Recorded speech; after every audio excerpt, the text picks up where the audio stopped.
Marjokorpi. Tervetuloa Niiranen ja Marjokorpi-ohjelmaan. Minä olen Santeri Marjokorpi, Uusitielehden päätoimittaja. Tänään mukana ei ole Niirasen Miikkaa, joka usein tässä on, mutta meillä on vieraana teologian tohtori Matti Kankaanniemi. Tervetuloa. Kiitoksia.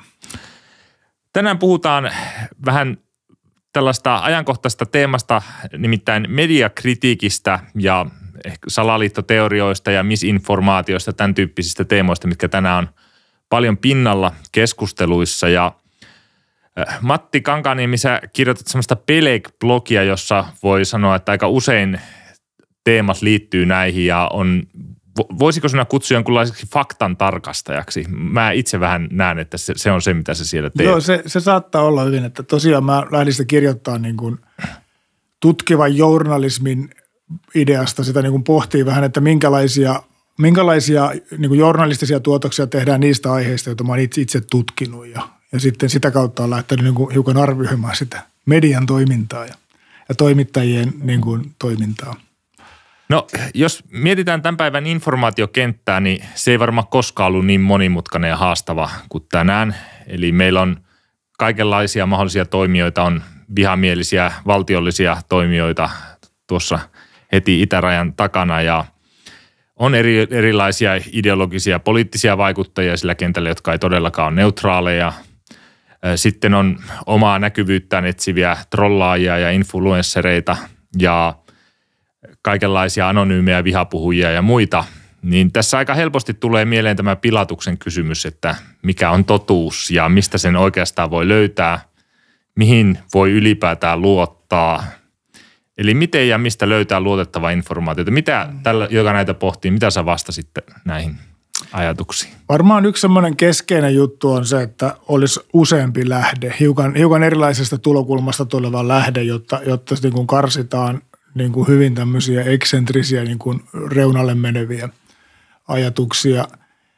Sitten on hyvä nähdä se jaottelu, että meillä on uutisointi, joka on usein aika samanlaista. Eli kun mä oon esimerkiksi niin kuin hiukan seurannut venäjänkielistä mediaa Venäjällä, se mitä pystyy näiden kaikkien blokkien aikana tekemään, niin kyllä nekin joutuu siellä uutisoimaan tapahtumia. Kun Ukraina iskee johonkin ohjuksilla, niin siitä pitää jotain kirjoittaa. Ja sitten tulee se taustatus kakkosvaihe, eli aletaan kertoa, miksi jotain tapahtuu ja mikä on, niin silloin aina pitää myös vähän niin kuin kritiikin hiukan nousta, että tämä taustatus ottaa aina enemmän kantaa jo vähän. Ja mitä enemmän mennään syvemmälle, niin sitä enemmän siihen tulee sitten spekulaatio mukaan. Eli jonain nyrkkisääntönä voin sanoa, että olisi hyvä, että useammasta lähteestä vaikka seuraa uutisia. No mitä sanoisit siihen, että onko, vaikka jos puhutaan kotimaista mediasta, niin onko se vinoutunutta lähdetään vaikka siitä liikkeelle.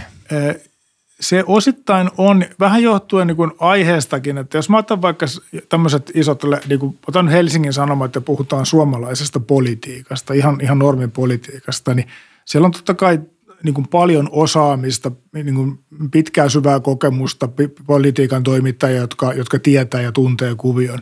Niin voidaan sanoa, että mun mielestä niin ne menee, niin kuin mun näkökulmasta ajattelen aika hyvin pystyssä. Sitten kun mennään hiukan sivuun sellaisista aiheista, tarvitaankin yhtäkkiä jotain erikoisosaamista, niin sitten kyllä valitettavasti niin mopo karkaa käsistä aika usein. Mitä mä nyt olen vaikka seurannut, mitä kirjoitetaan tästä kanadalaispsykologi Jordan Petersonista, jota olen itse joskus tutkinut, niin ei ole niin kuin jaksettu perehtyä aiheeseen, näkee, että läksyjä on tehty. Että jos olisi mun graduohjattavia, niin mä käskisin takaisin kotiin ja sanottu viikon päästä uudestaan ja perehdyt niin kuin perusaineistoon. Tänne on siis itsekin huomannut, kun tietenkin päätoimittajana on kristillisessä lehdessä, se mitä kristiuskoon liittyvistä teemoista kirjoitellaan, niin aika ohuella tietämyksellä usein liikutaan siellä. Ja tästä nyt kristityille aika helpostikin tulee sellainen suuri kiusaus ajatella näin, että ja aika helppoakin tehdä se johtopäätös, että kun niistä aiheista, joista itse tietää jotain, niin niistä kirjoitellaan vähän mitä sattuu, niin silloin on helppo tehdä yleistys, että kaikki mitä meille kerrotaan on jollakin tavalla pielessä. Niin mitä sä ajattelet tästä? Joo, mä ajattelen, että tässä täytyisi just nähdä se, että mihin toimittajakunnalla on kompetenssia. Ja nyt nämä uskontoaiheet, ja varsinkin jos mennään niin kuin voidaan sanoa uskontososiologiaan ja mennään hiukan jonkun ihan peruskirkollisuuslinjan ulkopuolelle, niin ei oikein löydy toimittajaa, joka tietäisi edes niin kuin peruskuvioita. Ja sitten valtakunnan päämediat, niin ne pyrkii kattaa valtavan ison alueen eri aiheita, jolloin resurssit ei kerta kaikkiaan riitä. Mä jonkun verran niin kuin kiinnittänyt huomioon paikallislehti, jotka tekee mielestäni erittäin tasokasta journalismia, koska ne niin kuin hallitsee sen alueensa. Toimittajat on asiantuntijoita siinä, siitä, mistä ne kirjoittaa.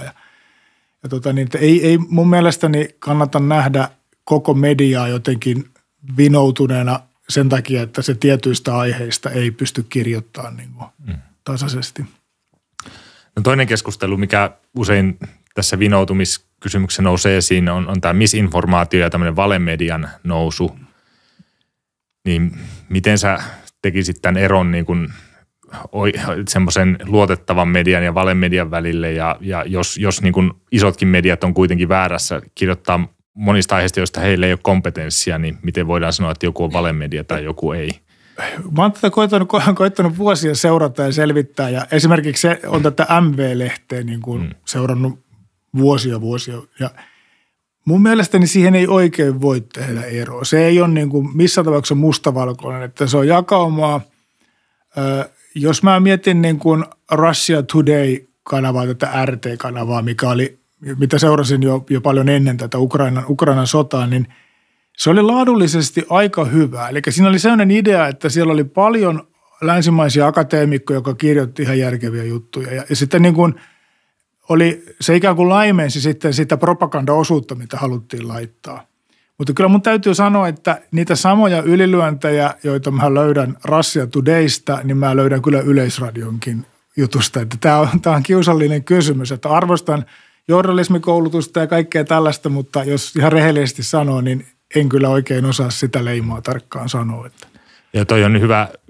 Itsekin on, niin kuin, jos vaikka Hesaria lukee, niin jotenkin tulee sellainen olo, että kyllähän niin suurin osa jutuista on oikein, mutta sitten tulee se 1 tai 2 kriittistä kiistakysymystä vaikka jostain transjutusta, joka vedetään ihan pieleen ja se niin kuin, aina siellä täällä niin kuin se homma menee pieleen, mutta kokonaisuus näyttää silti hyvältä. Joo, ja mun, niin kuin on pitkään ollut mun lempiaikakauslehtieni on saksalainen Der Spiegel, jota on tilannut ja tilannut kyllä edelleenkin, mutta on kovasti tykännyt heidän linjasta. Mutta nyt kun tuli tämä Trump-juttu, niin mun mielestä se Trump-hysteria meni Spiegelilläkin ihan yli, että se ei ole enää niin kuin se on tasapuolista journalismia, mitä he on niin kuin vuosia edustanut, vaan nyt se meni niin kuin vähän hysterian puolelle, mutta ehkä siinä on joku saksalainen juttu, että ne otti tämän paljon rankemmin kuin me Suomessa. Ja Spiegelissä taisi olla joitakin vuosia sitten ihan tämmöinen valtava kohu siitä, että siellä oli joku toimittaja, joka oli keksinyt niitä juttuja. Niin olikin, joo. Muistelen, ja se oli olevinaan niin kuin paras laatumedia ja sinnekin pääsi tämmöisiä. Joo. No miten sä näet, miten tämä sosiaalinen media on vaikuttanut tähän meidän informaatioympäristöön? Aika paljon tietysti sikälikin, että nyt taistellaan näistä klikkauksista ja niin kuin markkinointipuolelta ja se on tuttu alue niin kuin päivätyön puolestakin toi digimarkkinointi ja siellä tapahtuva kuvio. Ja se taas vaikuttaa sen, että niin kuin yritetään otsikoilla ja otsikon asetteluilla houkutella klikkaajia ja siinä mennään usein niin kuin väkisin harhaanjohtavalle uralle. Ja sitten tulee niin kuin, että sosiaalisessa mediassa on anonyymi kommentoijat.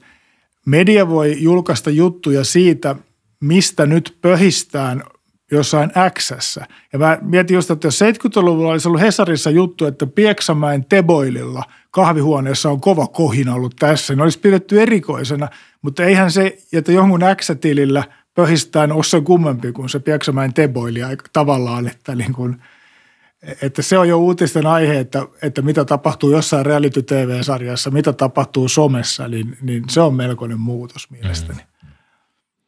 Mitä ajattelet näistä sosiaalisen median, nythän on hirveän iso keskustelu sitten tästä niin kuin disinformaation suitsimisesta ja sananvapaudesta sosiaalisessa mediassa. Se on vaikea kenttä, että siinä on varmaan niin kuin ääripäitä molempiin suuntiin, mutta mitä sä itse ajattelet siitä keskustelusta? Joo, toi on haastava, koska sieltä pystytään kummaltakin puolelta heittämään aika kovia kierrepalloja sitten vastattavaksi, mutta mä jossain määrin tuntuisi, että sellainen niin kuin nimimerkki touhu, niin että sitä pitäisi vähän suitsia. Että sitten jos ihmiset niin kuin vahvasti tunnistautuneena oikealla nimellään se esittää ajatuksia, niin pitäisi olla niin kuin hyvin liberaalisen suhteen, että saa olla sananvapautta. Mutta että toi tollainen niin kuin häiriköinti ja uhkailu ja muu, mitä tehdään nimimerkkien takaa, niin toki meillähän siis nyt on jo rikoslaissa sen puitteissa mahdollisuus monenlaiseen niin kuin puuttua niin kuin disinformaatioon, että vaikeutena on se just, että kuka sitten määrittää sen informaatio- ja disinformaation eron, että onko meillä joku politrukki, joka sitten sen sanoo, niin se on pelottava ajatus sekin.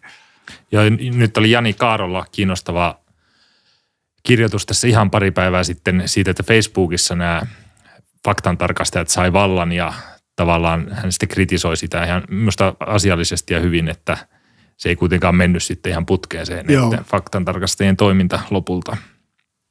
No, mitä sä sanoisit tämmöistä vinoutumista ylipäätään, mitä meidän niin kuin uutisointiin ja itse kullekin helposti tulee, kun me tarkastellaan maailmaa? Minkä tyyppisiä asioita on, mihin pitäisi kiinnittää huomiota?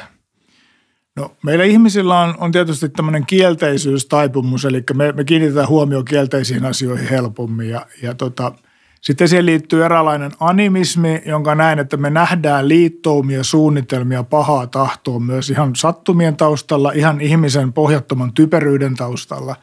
Ja niistä lähdetään rakentelemaan sitten kaiken näköisiä juonia ja jopa salaliittoteorioita, jos näin sanotaan.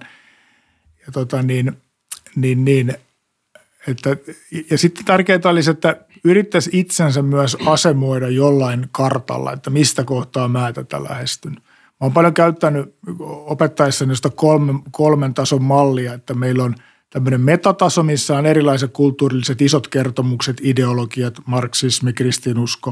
Nyt on ollut tämä voke-ideologia ja vastavoke. Ja sitten meillä on toisella tasolla ryhmä, eli meillä on tietyt viiteryhmät, jotka vaikuttavat meidän ajatteluun, joille me pyritään niin kuin miellyttään tai ehkä sitten jotain vastustaa. Ja sitten on ihan persoonapsykologiset, että ollaanko me kuinka niin kuin vastakkain asettelevia perusluonteita. Haetaanko me konsensusta, yhteisymmärrystä vai halutaanko me aina niin kuin ottaa vähän erää ja sparria.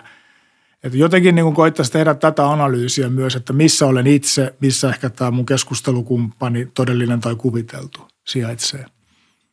Mainitsit tuossa noi salaliittoteoriat ja se on yksi tosi iso aihe. Voitaisiin sitä puida tarkemminkin. Miten sä määrittelisit salaliittoteorian? Tätä on valtavan vaikea määritellä. Mä oon siis vuosia tätä aihetta koittanut tutkia ja edelleen aina sitten kirjoittanut, että miten mä tämän määrittelen. Mutta kun salaliittoteoria on tämmöinen pejoratiivinen eli halventava termi, että kukaan ei niin kuin oikein sano, että no, mulla olisi se muutama hyvä salaliittoteoria, että voiko tulla podcastiin. Lähtökohtana on se, että jotain teoriaa pidetään vääränä, niin sanotaan, että se on salaliittoteoria.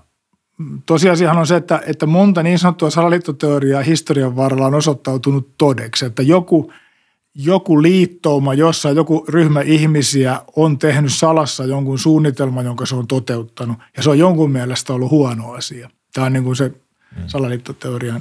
Niin, nythän on tuorein tapaus tämä kysymys esimerkiksi tästä koronaviruksen alkuperästä, että se oli alun perin salaliittoteoria, että se olisi Kiinassa lähtenyt, ja nyt siihen vissiin enemmistö on jo kallistumassa siihen, että se olisi laboratoriosta lähtenyt. Nämä on kiinnostavia. Että aika paljon se on niin kuin vallankäytön väline myös, että pyritään niin kuin pitämään tieto käsissä, että on niin kuin, nimitetään joku salaliittoteoriaksi, että tämä on, tässä on niin kuin hämmentävän paljon niin kuin uskontotieteellistä näkökulmaa tähän näin, miten tätä pyritään hallitsemaan tätä kokonaisuutta ja mitä elementtejä. Mutta sitten toisaalta on varmaan ihan aitoja, niin kuin, no en tiedä onko salaliittoteoria huono termi, tai aitoa disinformaatiota tai sellaista, jota pitääkin suitsia.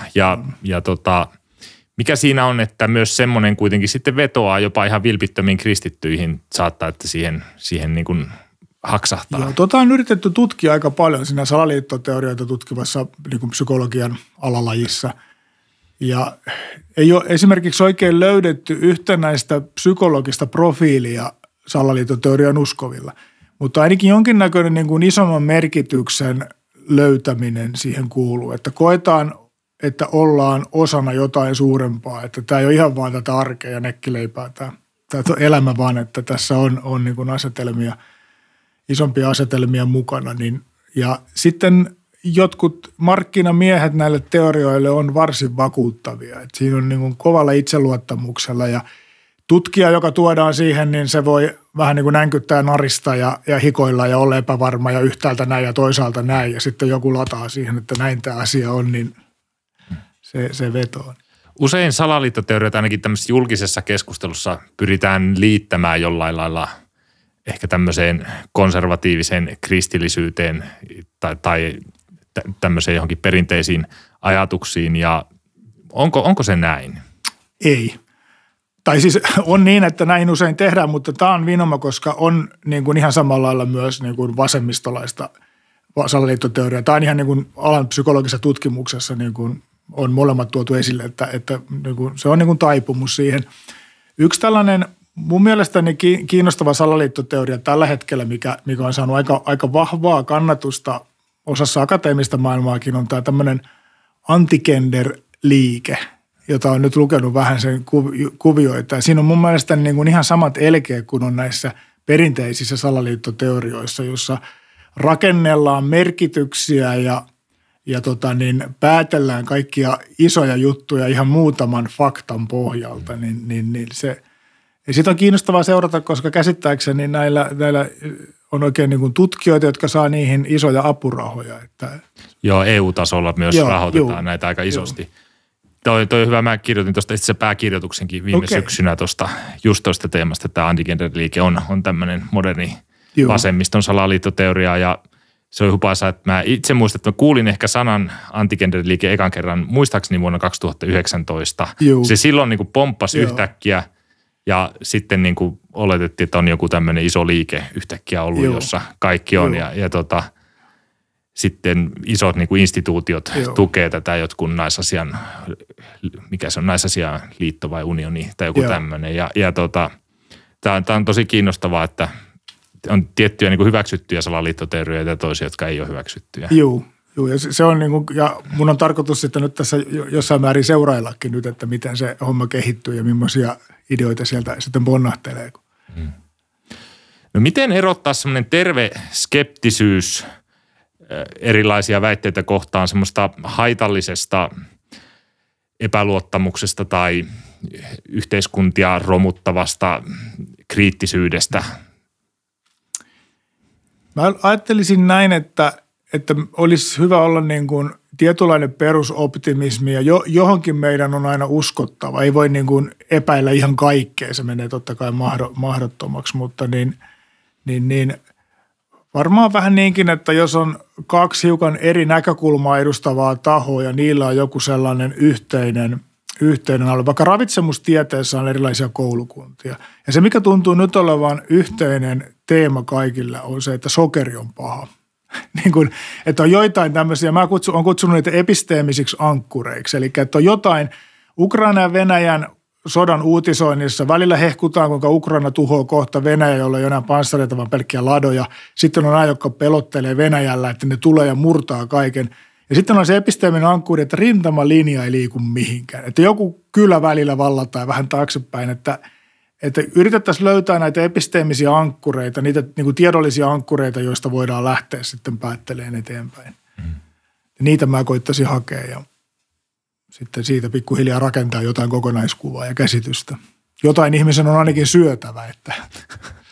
Joo, mutta tämä ei ole tosiaan helppoa, kun tieteessäkin tiedetään, että on koulukuntia, jotka on täysin ristiriidassa toistensa kanssa ja sitten kuka niistä sitten on tieteen puolella, niin se on hyvä kysymys. No mitä sanoisit sitten ehkä tälleen viimeisenä kysymyksenä niin kuin kristiuskon roolista tässä kaikesta? Onko kristiuskolla jotain annettavaa tässä mediakentässä ja disinformaation, salaliittoteorioiden ja informaatio-operaatioiden keskellä, että mitä se voisi antaa ihmisille ja tuoda tähän keskusteluun? On paljonkin. Mä oon miettinyt, kun kristillinen etiikka on yksi alue, mitä nykyään opetan kanssa. Ja olen miettinyt, että aika paljon niin kuin kristillinen etiikka on askarrellut seksuaalieettisten kysymysten kanssa, mutta hyvin paljon Raamatussakin on pitkin kaanonia korostettu niin kuin tätä älä anna väärää todistusta lähimmäisestäsi. Lempisananlaskujani on se, että on typerää ja häpeällistä vastata kysymykseen kuulematta sitä. Eli ajatus siitä episteemisen prosessin rehellisyydestä, että yritetään kunnolla selvittää asiat, ymmärtää mitä joku on halunnut sanoa, mitä se sanoo ja niin kuin viestiä totuudenmukaisesti. Eli tämmöinen niin kuin episteeminen rehellisyys, mikä on mukana ihan 10 käskyssä, niin mä luulen, että tällä olisi paljon annettavaa niin kuin kristillisen puolen kautta. Kiitos Matti. Kiitos. Kiitos kuulijoille. Tulkaa mukaan taas ensi kerralla ja jakakaa meidän ohjelmaa, tykätkää ja kommentoikaa. Nähdään ensi kerralla.